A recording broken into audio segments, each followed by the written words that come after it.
When I was 14, I planned my wedding. This One's Wife, Knives Out. Hello, I'm H.G. Tudor. We turn to The Hill and an article by Mark Toth and Jonathan Sweet. It's headed, Harry and This One's Wife, Knives Out in Jamaica.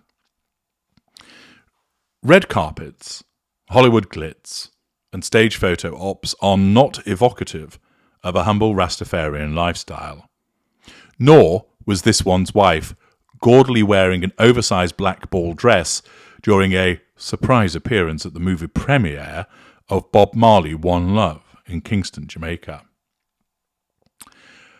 Prince Harry did not sport Marley's iconic dreadlocks, but certainly the appearance of King Charles III's youngest son is causing dread in Whitehall and Buckingham Palace.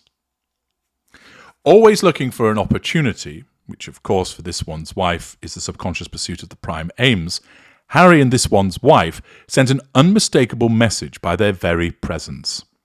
Infamous already for endorsing the branding of 56-member Commonwealth of Nations as Empire 2.0 in their eponymous Netflix series, Harry and This One's Wife's eye-catching walk down the carpet was likely intended to upstage King Charles and his putative successor Prince William. Of course it was.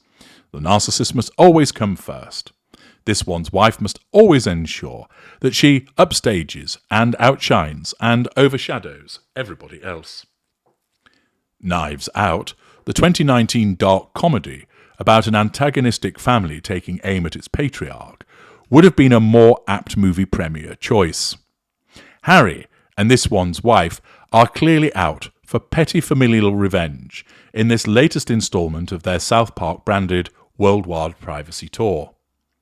The timing of the scheming duo's PR stunt in the Caribbean was likely calculated. Catherine, the Princess of Wales, who remains in hospital after abdominal surgery, will be laid up for months. William is sidelined from royal duties as well, caring for their children. The King, also, will be out of pocket for some time as he begins treatment for an enlarged prostate. This would all be amusing were it not for the serious damage Harry and This One's Wife continue to inflict upon the national security of the United Kingdom and its Commonwealth partners, and by extension to the United States, with their effective promotion of Russian and Chinese propaganda. Harry and This One's Wife's attention-seeking behaviour was bad enough in the waning years of Queen Elizabeth and Prince Philip's lives. They were well into their 90s, and increasingly in ill health. But now it's far worse, given how rapidly an ideological global war is overtaking the globe. Harry and This One's Wife are incapable of reading the room at a geostrategic level. This is entirely true. This is because Harry's thick and she has no emotional empathy and isn't that bright herself.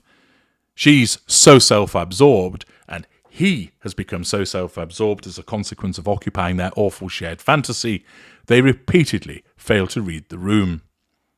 Devoid of much-needed Whitehall guidance, they are foolishly playing into the propaganda hands of Russia's Vladimir Putin and China's Xi Jinping. Moscow and Beijing are out to destroy the Commonwealth, headed by King Charles, and the Duke and Duchess of Sussex continue to help them at every turn. Simply put, it is time for Harry and This One's Wife to be stripped formally of their royal titles by an act of the British Parliament.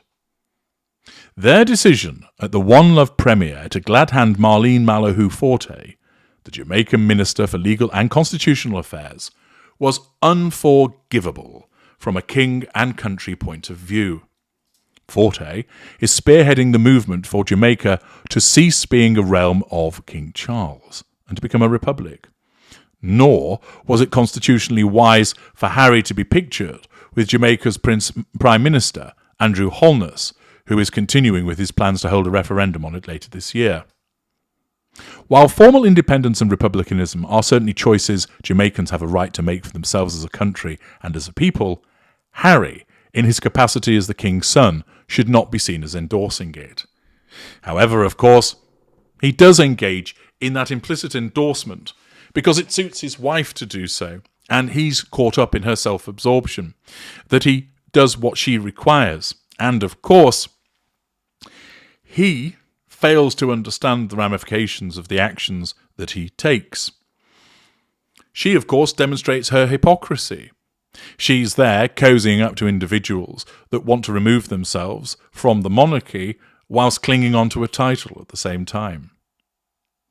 Based on Spare, the autobiography penned by Harry with the aid of a ghost writer, we likely know why the Duke of Sussex sought the meet and greet with Holness. Famously, in 2022, William and Kate, representing Queen Elizabeth, had an awkward meeting with Holness in which the Jamaican Prime Minister informed the couple that his country had moved on and would proceed to fulfil our true ambition and destiny as an independent country. At the time, William and Catherine's trip to Jamaica and Benin was widely thought a disaster, but unfairly so. Russian and Chinese disinformation campaigns to submit the Commonwealth and the UK's remaining realms had long been underway. The two simply ran into a buzzsaw not of their making. Harry, in this light, had his knives out. Allegorically speaking, he also knifed his brother in the back by intentionally inviting contrasts of William and Catherine's difficult official visit to Kingston with his own Ulmer-scale D-list celebrity cameo. What next? Will they meet with Argentine President Javier Milei to discuss Argentinian sovereignty over the Falkland Islands? One love may have been the theme of the night in Kingston, but it was hardly on display by Harry and this one's wife. Nor, as Marley intoned in his classic hit Three Little Birds, is every little thing gonna be all right. Harry is always going to be a problem. His brass declaration on the red carpet that he had to be here in Jamaica is sufficiently indicative of that. Did he really, when his father is facing a medical procedure, when his sister-in-law is recuperating from serious surgery? Neither of which, notably and rather crassly, has he commented on publicly. Short of a directive from Buckingham Palace to represent the monarchy at the event, the Premier crashers have once again lowered the bar. Yes, Harry and this one's wife had to be there. It was too tempting an opportunity to seize the stage from Charles and William. Essentially, however, they were ambulance chasing and appeared to be vainly attempting to profit from their family's medical challenges. In that regard, Harry and this one's wife succeeded. But now it is time for the UK to laugh them off that stage and formally, through an Act of Parliament, remove their titles, as well as Harry's spot in the order of succession. Harry and this one's wife started this knife fight. It is time King Charles and Parliament put a decisive end to it. Clear words there from the Hill with regard to the conduct of Harry and this one's wife.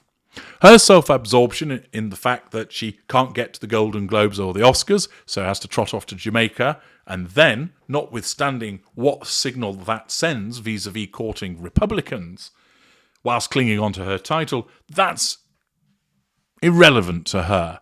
What matters is that she's seen. What matters is that people respond, providing her with fuel. What matters is that she seeks to cozy up to the Paramount CEO with the option for getting a residual benefit. The royal family and its relations with Jamaica can go hang, because she doesn't care about any of that, all of which has been ably demonstrated in the article by The Hill. I'm H.G. Tudor. Thank you for listening.